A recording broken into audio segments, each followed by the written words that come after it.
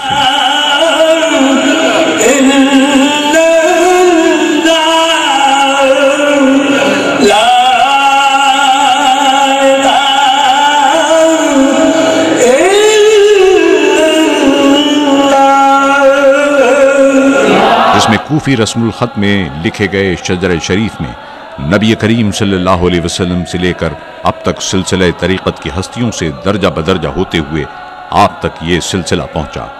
رب کریم کے حکم کی تعمیل میں خلقت خدا کو اس حجرہ شریف میں بیٹھ کر لاکھوں لوگوں کو معرفت و طریقت کے خزانوں سے فیضیاب کیا۔ روحانی جسمانی بیماریوں اور مسائل کے حل کے لیے زائرین کے گھمکول شریف پہنچنے سے پہلے ہی اللہ کریم کے حضور دعا کر دینا روزانہ آپ کی سخاوت کا معمول تھا۔ آپ ہمیشہ فرماتے، فقیری اپنا نام منوانا نہیں بلکہ بندے کو ذکر الہی کے ذریعے اللہ جل شانہ تعالیٰ کا مقرب بنانا ہے۔ لہذا آپ کی زندہ جاوید کرامات ہیں کہ جو کوئی بھی کسی علاقے سے گھمکول شریف حضرت زندہ پیر صاحب کی طرف رخ کرتا، آپ روحانی سخاوت سے اس کو افضل الذکر شروع کرا دیتے۔ سارا سفر ذکر الہی میں گزرتا، ساری زندگی اتنی تعداد میں کلمہ نہ پڑھا ہو۔ ایک ہی سفر اور ملاقات میں ان گنت تعداد میں افضل الذکر کرنے کی سعادت مل جاتی۔ یہاں تعمیر ہو رہی ہو یا نماز سے پہلے یا نماز کے بعد، ملاقات سے پہلے یا ملاقات کے بعد، رات ہو یا دن، لنگر پک رہا ہو یا تقسیم ہو رہا ہو، افضل الذکر کی اجتماعی آواز میں سارے معمولات ہوتے۔ یہ آپ کی زندگی کی زندہ جاوید کرامات ہیں۔ یہ وہ افضل الذکر ہے جس کے لیے اللہ کریم نے یہ ذکر انبیاء علیہ السلام کو عطا کیا تھا کہ وہ روئے زمین پر رائج کریں۔ آپ سادہ الفاظ میں قرآن کریم کی آیت کا ترجمہ اس طرح بیان فرماتے کہ لوگوں کے دل میں اتر جاتی۔ آپ فرماتے، تھوڑا کھاؤ، تھوڑی نیند کرو، ذکر الہی زیادہ کرو، کوئی سانس لمحہ خالی نہ جائے، پھر دیکھو خدا کیا بدلہ دیتا ہے۔ اس کے نام کی، اس کے گھر کی، اس کے شہر کی بھی عزت ہوگی، مرنے کے بعد اس کی قبر کی بھی عزت ہوگی۔ اس طرح آسان انداز میں سورہ بقرہ کی آیت فَاذْكُرُونِي أَذْكُرْكُمْ کی تشریح کرتے اور لوگوں پر نظر کرتے، ذکر کے نورانی وجدان ان کے دلوں میں اتار دیتے۔ یہ آپ کے میخانے کی سخاوت تھی۔ آپ فرماتے، یہ ذکر اللہ کریم کو اتنا پسند ہے کہ گھمکول شریف میں دن رات اس کا ذکر ہوتا ہے۔ یہ سب نبی محترم صلی اللہ علیہ وسلم کے ہاتھ کے اشارے کی برکت ہے۔ پھر اس ذکر کی کثرت کی وجہ سے اللہ کریم سے یہاں دربار عالیہ گھمکول شریف میں حاضری دینے والوں کے لیے خدا سے جنت ملنے کی امید کرتے ہیں، اور اس بارگاہ عظمت سے یہ یقینی ہے، آپ کی بارگاہ میں کتنا ہی بڑا مسئلہ پیش ہوتا یا مسائل زدہ کوئی بیمار حاضری دیتے، آپ کی نظر کرم اور دعا سے شفا مل جاتی، اور نماز، روزہ، حج، زکوٰۃ تمام عبادتوں میں بندوں کو مشغول کرتے۔ آپ نے اجتماعی طریقہ عبادات و ریاضات اور اذکار اللہ کی تمام صنف کو عملی طور پر رائج کیا۔ آپ اپنی کرامات کو چھپاتے مگر یہ رونما ہو جاتی، لوگ بڑے سے بڑے مسائل کے حل کے لیے تشریف لاتے۔ آپ ہر خاص و عام کو دن رات ملاقات بخشتے اور مخلوق ربی کو مختلف فیضان تقسیم کرتے۔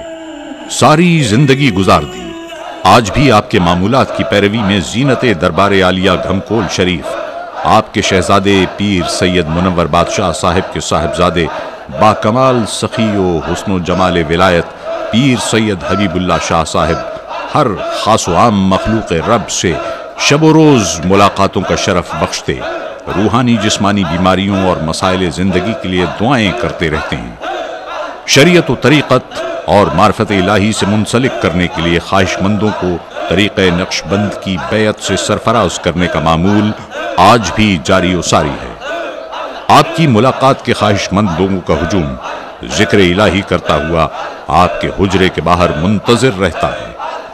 آپ کے حجرے مبارک کے باہر مخلوقات کے دکھ درد کے علاج کے لیے سنت رسول صلی اللہ علیہ وسلم کے مطابق آیات قرآن پر مشتمل تعویذات کا فیضان تقسیم کرنے پر بہت سے بزرگ اور خلفائے عظام ڈیوٹی پر مامور رہتے ہیں۔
آپ سب کی حاضری خدا قبول کرے، خدا آپ کی مشکل آسان کرے، خدا سب کو نماز کا پابند کرے، جس گھر میں بچے جوان ہیں خدا ان کو آباد کرے، جن کی اولاد نہیں ہے خدا نیک اولاد دے، قرضہ ہے خدا دور کرے، جن کے اوپر مقدمہ ہے خدا کامیابی نصیب کرے، گھر میں پریشانی ہے، مصیبت ہے، گردش ہے، خدا دور کرے، اس وقت جن کے گھر میں والدین بیمار ہے خدا